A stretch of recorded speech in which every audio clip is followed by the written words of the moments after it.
are in a new format, mixing news and the exploration of the Illuminati occult. We are back to our good old ways here. My goodness, it's the Dance Macabre, guys. We're back.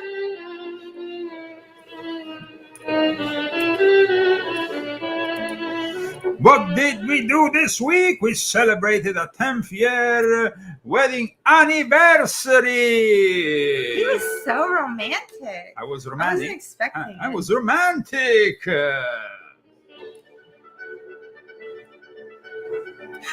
You were romantic. So 50 years together and 10 years of marriage. We have actually a painting here that you did based on our original wedding pic that we seem to have left back in Italy, probably. But this is basically our Elvis impersonator. Yeah. And there's Rambo. Where's his facha? I don't know. It's been, I don't know. This is what we have here. Well, that's not the whole pic. It's not there, but this is Rambo's actually in there and he's wearing a tux and it looked really cute. But we had to leave him back at the Four Seasons in Las Vegas. If you read my book, then you can hear all about what he did. And what happened when we went back to the hotel? There were a group of Mexicans shouting, "Gucci!" screaming, panic, and I said, his Gucci? name is not Gucci, it's Rambo. Just because he had a Gucci collar, they called him Gucci. I guess I see a lot of Gucci's there at the Four Seasons. So. I guess and don't forget, I need to say the no, but of course, but I have to announce what we're doing today. Okay. We are going to be talking about Karl Marx because tomorrow, actually today, in some parts of the world, the 5th of May, 2024, we are celebrating, but we're not really celebrating, 206 years from the birth of that Satanist called Karl Marx. Okay. So, Casey, now you can go forward. You can move forward with the sponsors who have helped today's show, because this show is sponsored by you, Thank the you. people. I didn't know we were going to have a show this week, but then some people came through, so we almost didn't have one. But thank you very much, Bruce. Thank you very much, Malgarazada Mensa. Thank you very much, Monica Benza. And thank you very much, you, Wilhelm Haspel, because of you, we are here today, because we weren't going to come if we didn't get anything. So nobody bought any books either. Oh, 3 books this week. The name, the last one was who? Wilhelm. Oh, you can say it. I'm terrible. Some interesting names. Of course, we thank our sponsors and those who might buy the book after watching this show. Thank you. Which, of course, will reference I'm glad to be in particular here. to, yes. I'm so glad. I mean, I'm always happy to be here, so I'm glad we could be here. But, ladies and gentlemen, prepare yourself, because in the next 2 or 3 weeks, then we're going to be launching volume 10 of my confessions. That's going to be a very interesting episode in my confessions series saga, and probably the most important and relevant of them all. But in any case, here we are on May 4th with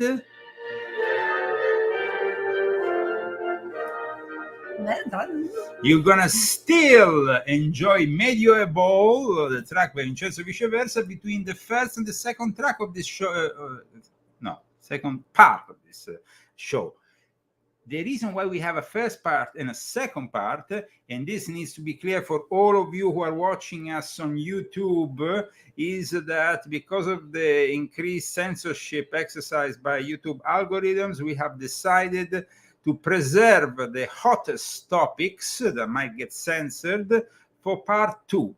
So part 2 is only for the people who tune in on X. We are also broadcasting on X, Ordo Illuminatorum Universalis is my profile on X. They never reinstated my Leo Zagami profile on X. They talk about other people being reinstated but I haven't. So, but we have Ordo Illuminatorum Universalis. Sometimes some nice people share the content and they make it viral. Some other times they don't. In any case, share it today, guys. Then we have people following us already on Rumble. They will get the whole show, part 1 and 2.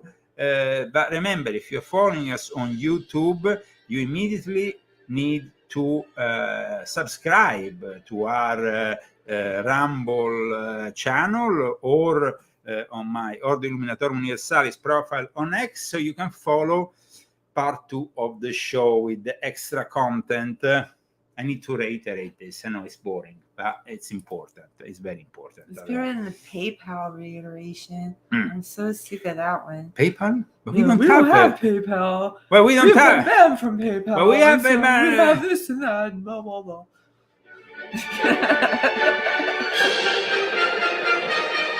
Okay. So how can the people help us out? How can the people help us out?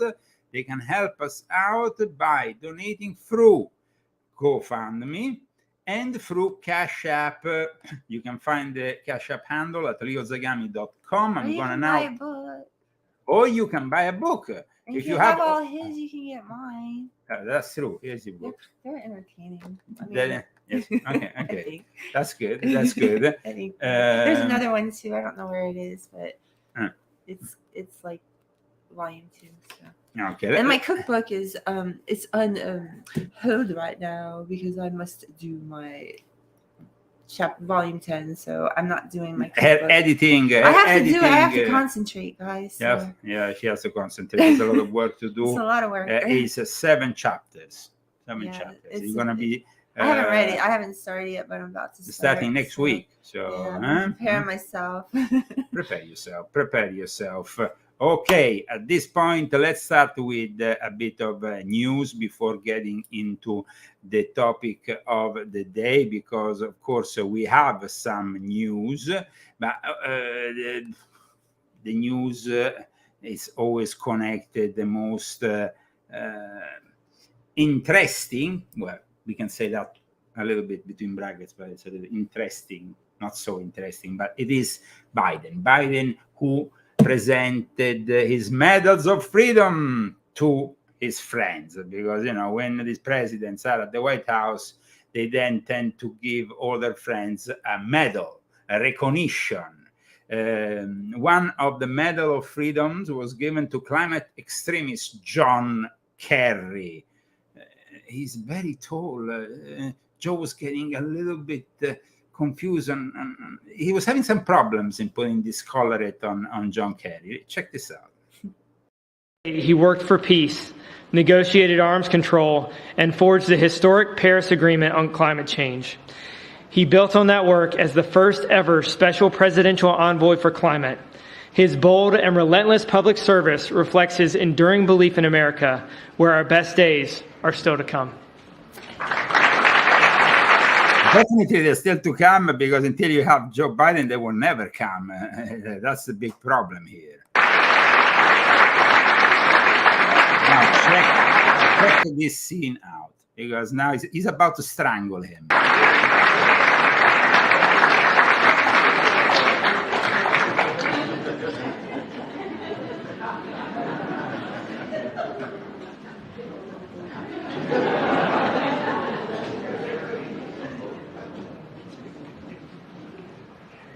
Joe can't get even the basic things right. That's a big problem. Fumble fingers. He has some problems. But then in the same ceremony, there was also another of these old folks, of course, close to Joe Biden, one of the most known, sadly, persons who have unleashed hell upon America. I'm talking about who?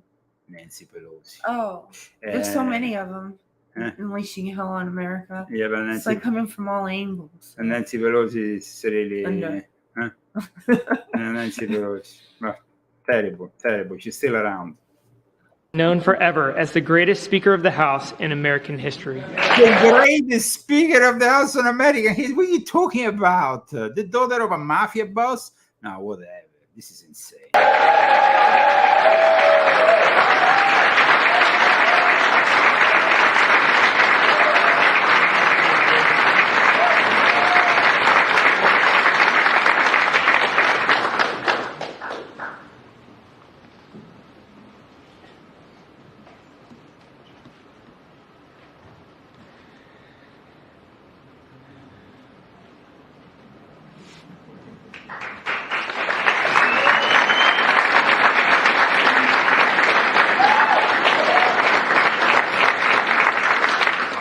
terrible. What can we say? I mean, it's just pathetic, the whole thing. And Joe Biden, of course, he does his little party there in the White House, invites a few friends, and then usually goes back to Delaware, and that's it. I mean, it's just pathetic. What he does weekly in this presidential race, which is, he's of course losing the presidential race. Huh? He is losing it. He's totally losing. I wonder why.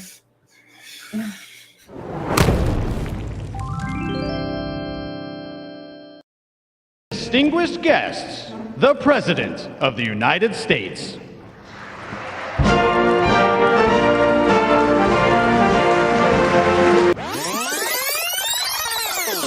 Relentless curiosity, inventiveness, ingenuity have led to deep trouble. Hang on to your hat, hang on to your hope, wind the clock, and tomorrow is another day. You know, I always kid. I was taught by the Norbertine. No, I mean, can you imagine another 40 years of this? It's going to get worse. No. I mean, it's no, like... No. We can't take it anymore. We're done. We're finished. Well, hates me doing ad-libbing. Protect LGBTQ and he lost himself there. LGBTQ, Epsilon, whatever. He kind of lost himself. Forging her... She continues to compete this summer at the Paralympics at age 27. Hearing from my grandpa, his name was Ambrose Finnegan. And, you know, he was an All-American at Santa Clara, playing football back in 1905. And I grew up always hearing about Jim Thorpe. I'm serious. Incredible. Anyway, she's not only the only person receiving this medal. She's also a longtime advocate of inclusivity in the sciences by piecing together and everything that she's done. What is he doing? What is he saying? Save us. It's incredible. I mean, it's just what a spectacle. And by also, we want to honor in the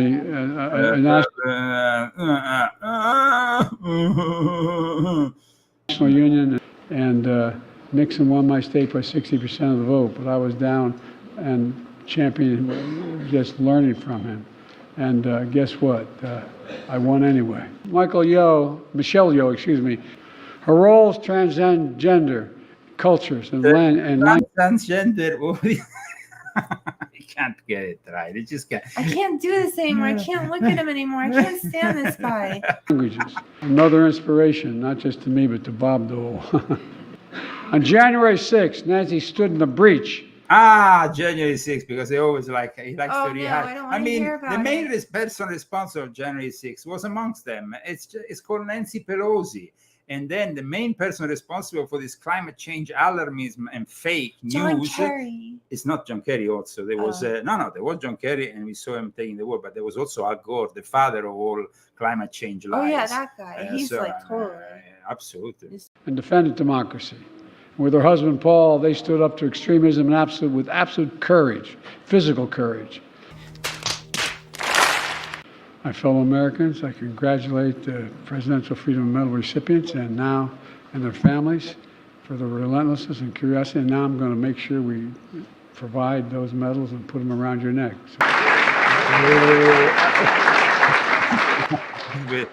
With John Kerry, really didn't get it. I mean, whatever.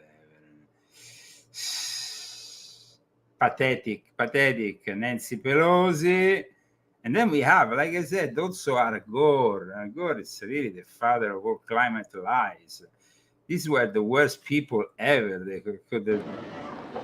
And then what? Okay. Did he fart? Let's give one more round of applause for this year's Presidential Freedom recipient.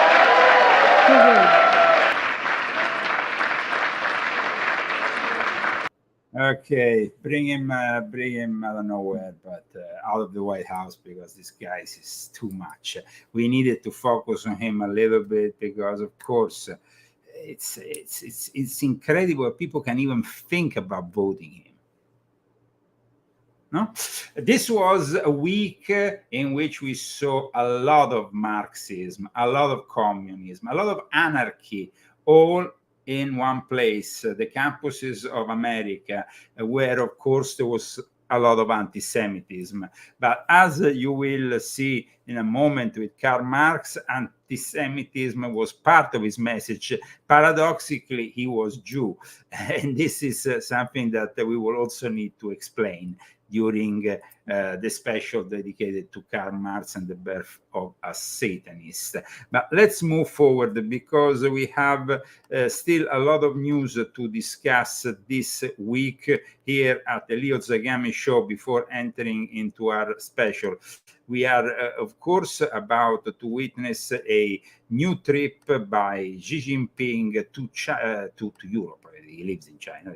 He's going to come to Europe, go to Europe, because nowadays he's basically wanting to take on a new role, the role of peacemaker. He wants to work out the role of peacemaker for what is happening in Ukraine. However, once again, even after the 60 and more billions that we have given to Ukraine, there is news that Ukraine forces are not really winning at all this confrontation. The Ukrainian forces are losing, and Zelensky has, while the Russian forces are advancing, Zelensky has told his commanders, Ukraine must defeat Russia to join NATO. Basically, a mission impossible.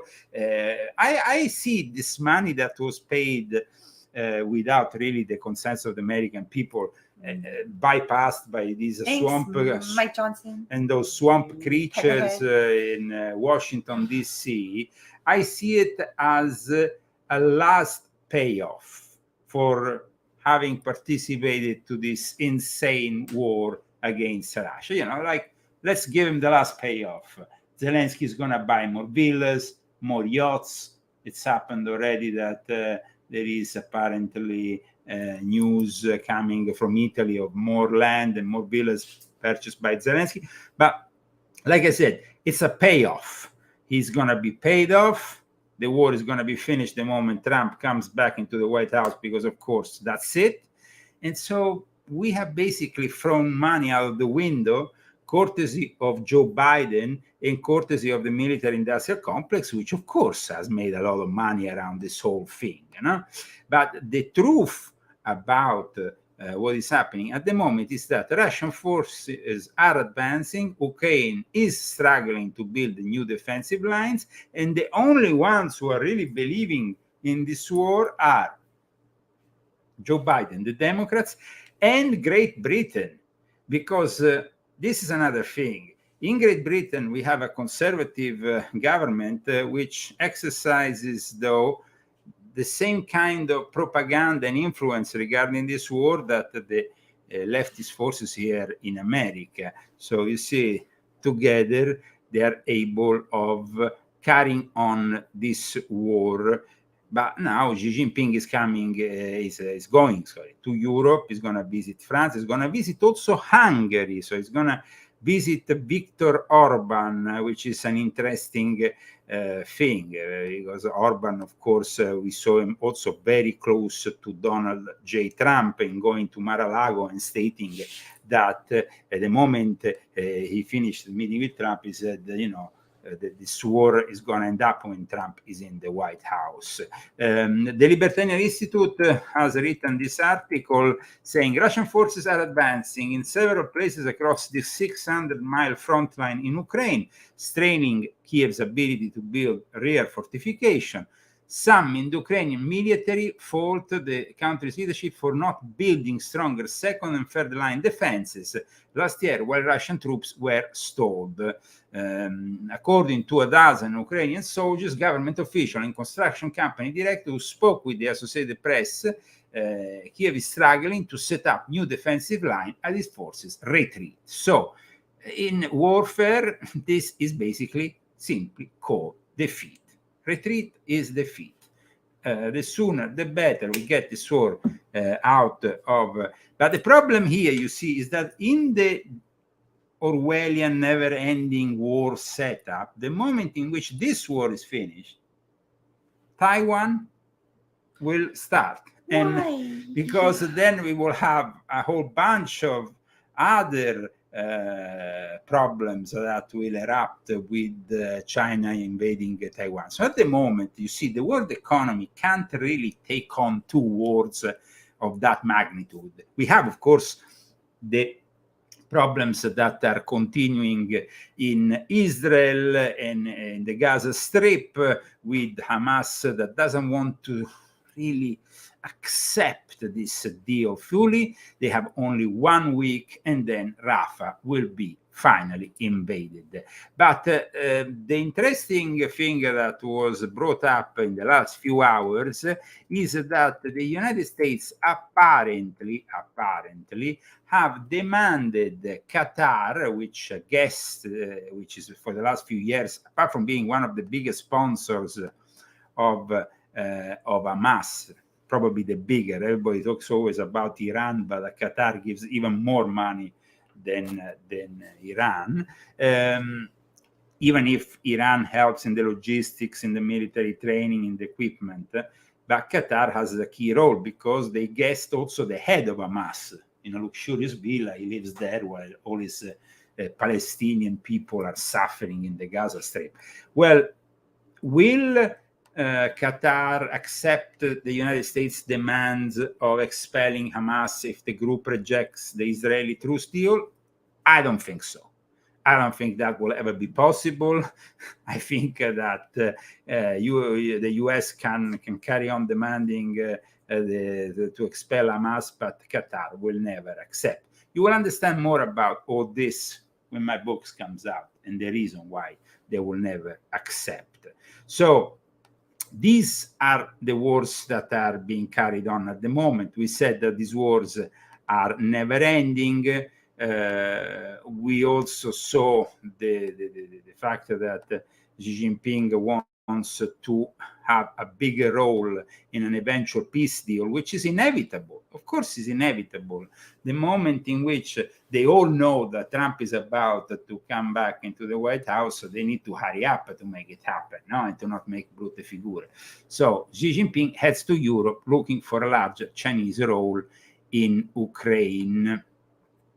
And of course, one of the countries in which they will that will host Xi Jinping will be also Serbia.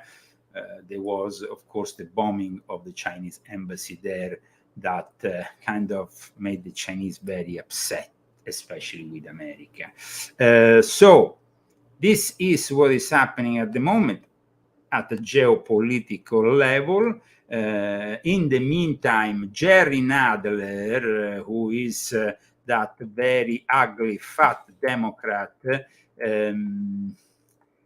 said something regarding Netanyahu that seems to be pretty strong in the language. No? Jerry Nadler stamps Benjamin Netanyahu as worst leader in 2,100 years. 2,100 years.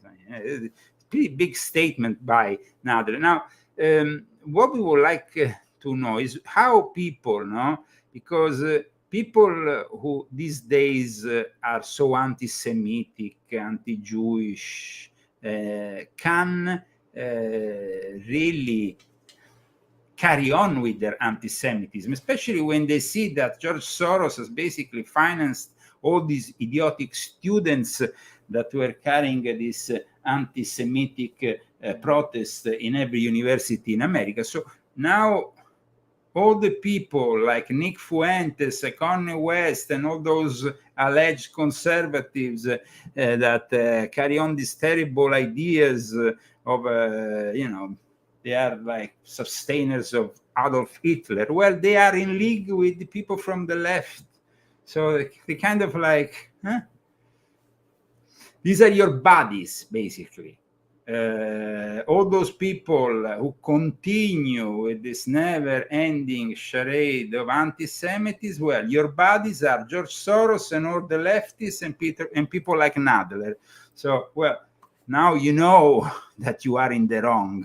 You know that you are definitely in the wrong. no? When you are basically on the same side of these Democrats, of these leftists. But let's move forward with yet more news. In London, we had the elections for a new mayor. We know that for the last few years we had a mayor that is a Pakistani mayor, Sadiq Khan. Now, Sadiq Khan, the leftist Sadiq Khan, who is a Trump hater, has managed to win his third term as a mayor, defeating a pro-Trump opponent by 10 points. There is basically no hope for London. London is fallen to Islam. They have raised once even the flag of Pakistan over Westminster. You were in London a couple of times with me. You never lived in London like me, but I was able to show you around. And you were also shocked by what you saw regarding the Islamic people being so feeling so entitled about the city of London, like they own it these days, and they are everywhere and anywhere. So what was your impression, Christine? Well, it was just that I wasn't expecting in the apartment building that we were going into, in the flat below your flat, the flat of your family, that I would see Death to America and a flag like that, so it was insane. It was insane. It made my heart, just hurt, and I didn't like to see it, and I was sad because it was like pretty much my first impression, because I just like come from the airport, and it ruined it, and it just continually got ruined because I had this impression in my head of this fantasy of London, and then all the pubs were closed, and it wasn't like what I thought. Well, it was not like what I thought, but then people tell me that New York is not the same either. So I mean, it's been since 1997 that I was in New York. Major cities have changed, unfortunately, in the hands of the lefties, who are, of course, encouraging this Islamo-communist, Islamo-fascist takeover, because it's all part of a plan that wants to destroy the Judeo-Christian identity of Europe, for example, but also the Judeo-Christian identity of America, because America has definitely its roots in Christianity, but also with a great help from the Jewish world that have helped in a way to establish this incredible country.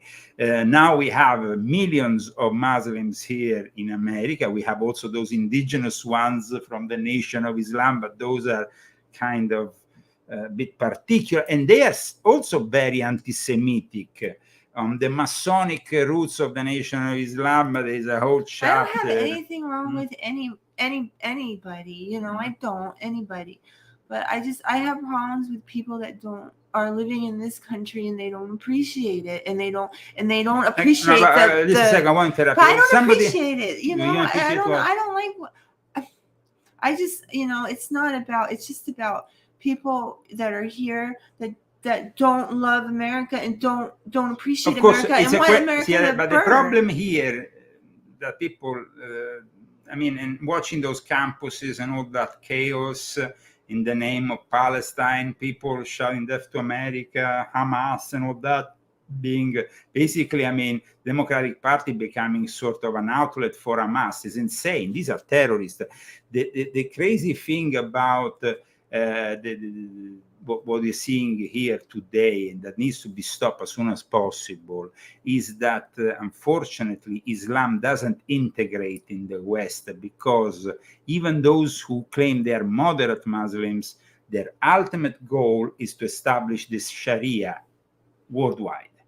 So, somebody says there is no such thing as Judeo-Christianity. Either you're a Christian or a Jew. No, sorry, that's not true. Because Jesus, first of all, was a Jew, and he was not a Christian, because you can't, it would be like myself inventing myself as a Zagamian, because this is the new religion. No, it doesn't work like that. He was a rabbi, he was a Jew. Either you accept it, or either you can create a false myth of some kind. Of course, he wasn't a traditional Jew of sorts, because he established a new school, a new faction, a new religion that then after we have, of course, the Christianity of the origins. He was persecuted for.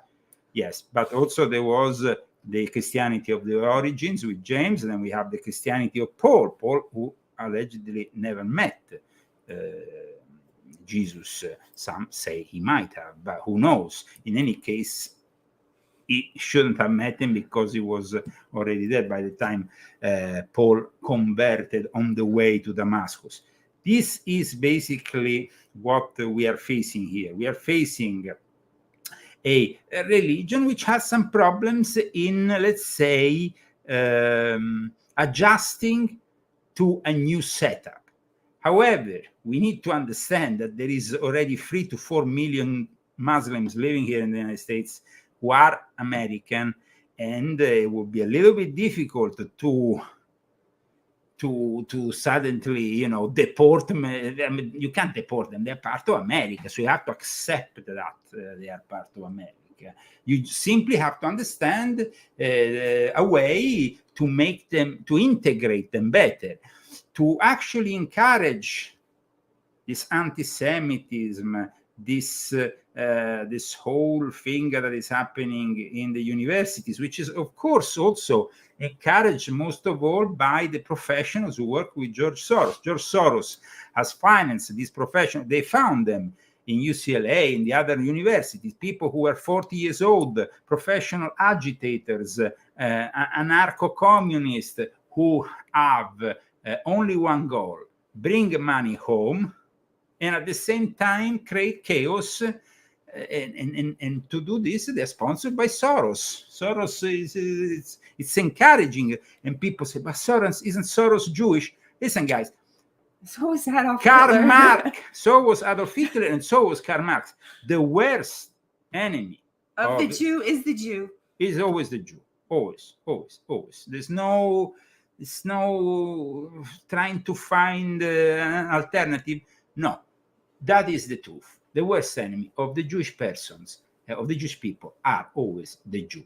And some people say, but, the Sabbatean Frankists were not even around with the Talmud, and the Talmud is even.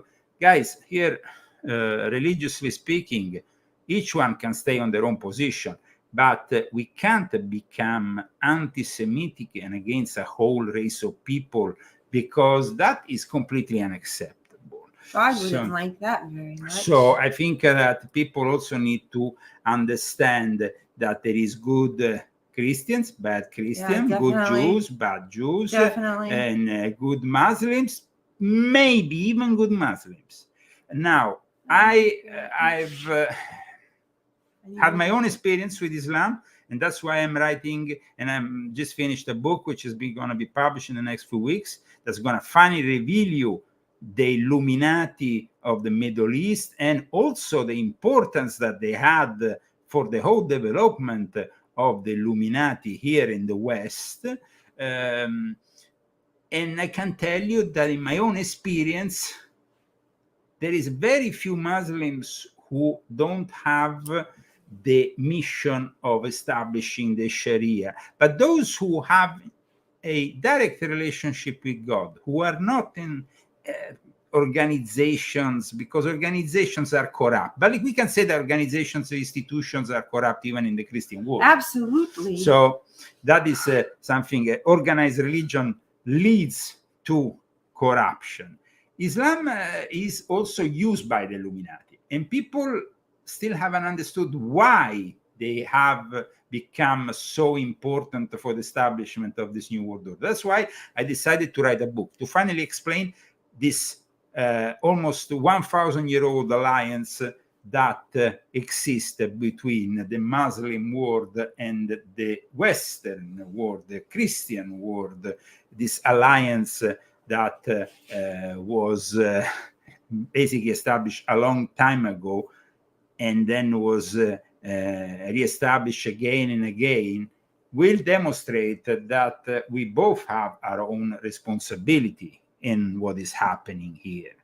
However, it's important to understand the responsibilities, become aware, and eventually arrive to a peaceful coexistence. That would be so nice. Which, you know, is very important. You want to do your own Sharia, do it, but not in the Western world. When I see Sweden, that used to be the country of liberated people, maybe at times even too liberated in the 70s, because they gave birth to famous Swedish porn. But now it's like Sharia-dominated suburbs where basically Western people have to be scared of going around, and women have to cover themselves, otherwise they will get some Sharia freak arriving from behind the corner and stabbing you. But this doesn't work. It's not possible to have this kind of coexistence.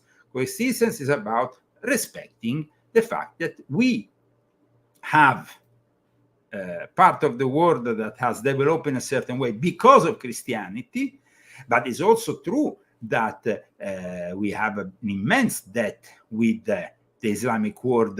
When there was the Dark Ages, it was them who brought us back all that culture that was lost from ancient Greece. And even the algorithms were invented. The word algorithm is because of a Muslim mathematician who created it. So this is very interesting, because the algorithm is the problem that we have today. The algorithm is the problem that in a few minutes will make us close down here on YouTube and move to Rumble and X. The algorithm is actually part of Cyber Satan's plan. So that's quite interesting. Yeah. But then we have also things that have helped us. I mean, algebra. These are all they all come from the Arab world and from a specific place in the Arab world, which I talk about in my book. But God, algebra, that's really smart. But what happened then? Something happened. There was the fall of the House of Wisdom, and there was the beginning of another group of people that raised with the House of Knowledge. I don't want to say more about all this.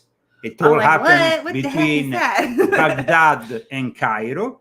And in the end, Islam has kind of went back instead of going forward.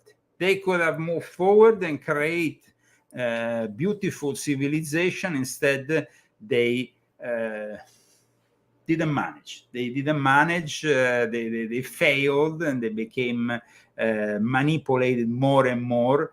And then in the end, they went back to some savagery and barbarian acts that unfortunately we carry still today with the acts of Salafi jihadism. But I want to make you understand that here is not about blaming a specific ethnicity.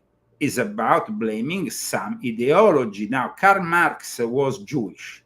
So Karl Marx can, in the eye of a typical anti-Semite, being the epitome of, instead, Karl Marx, we discovered that his family converted to Christianity, that he grown up as a Christian, reacted against Christianity, reacted against his Jewish roots, became himself an anti-Semite, and became somebody who hated religion. And this is really the mystery that today we need to unfold in regards to Karl Marx and the birth of a Satanist that happened 206 years ago on the 5th of May 1818, I think, if I can't remember well, let me check. Just that I want to get the dates wrong here in regard to the birth of Karl Marx, but in 2018 there was the 200-year anniversary. Karl Marx, in fact, was born on the 5th of May, 1818. Ooh, he's ugly. Now, it's very important to understand the relevance of Karl Marx, because today, the soon-to-be most powerful nation on earth, if we continue with the decline of America, China, glorifies Karl Marx. Karl Marx is their hero. Karl Marx is like a god for them. Jesus Christ doesn't exist for them. Karl Marx does exist for them. Let me show you how the supreme, supreme council, if you want to call it like that, of the Communist Party celebrated in 2018 at the Communist Conference Karl Marx 200th birthday anniversary with Xi Jinping. Please all rise. And for the international.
The birth of an Antichrist, Karl Marx. You are watching the Leo Zagami show, and Leo and Christy Zagami. We would like to thank our sponsors who made possible this show.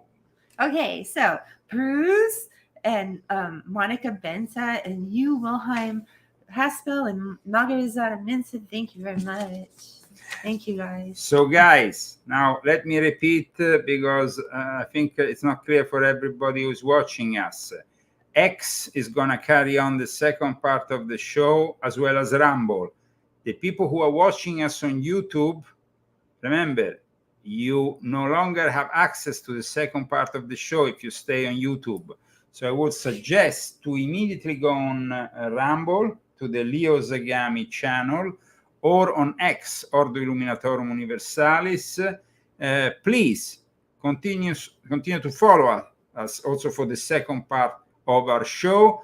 Here we have Medieval by Vincenzo Viceversa. Between the first and the second part, I think it's the ideal track that we can use, as it was our opening track before. So we would like to have it still present in our show. This time as a divider between the first and the second part of the show. For those who have followed us on YouTube and for some reason can't follow us on X or Rumble because in their own country is censored. There is some countries where Rumble is censored, France, Indonesia, or Russia, for example. We will upload the whole show on Telegram, on Leo Zagami on Telegram, Leo Leon Zagami on Telegram, and on BitChute in the coming hours, and of course on band.video. In that time, our world has taken so many steps in the wrong direction.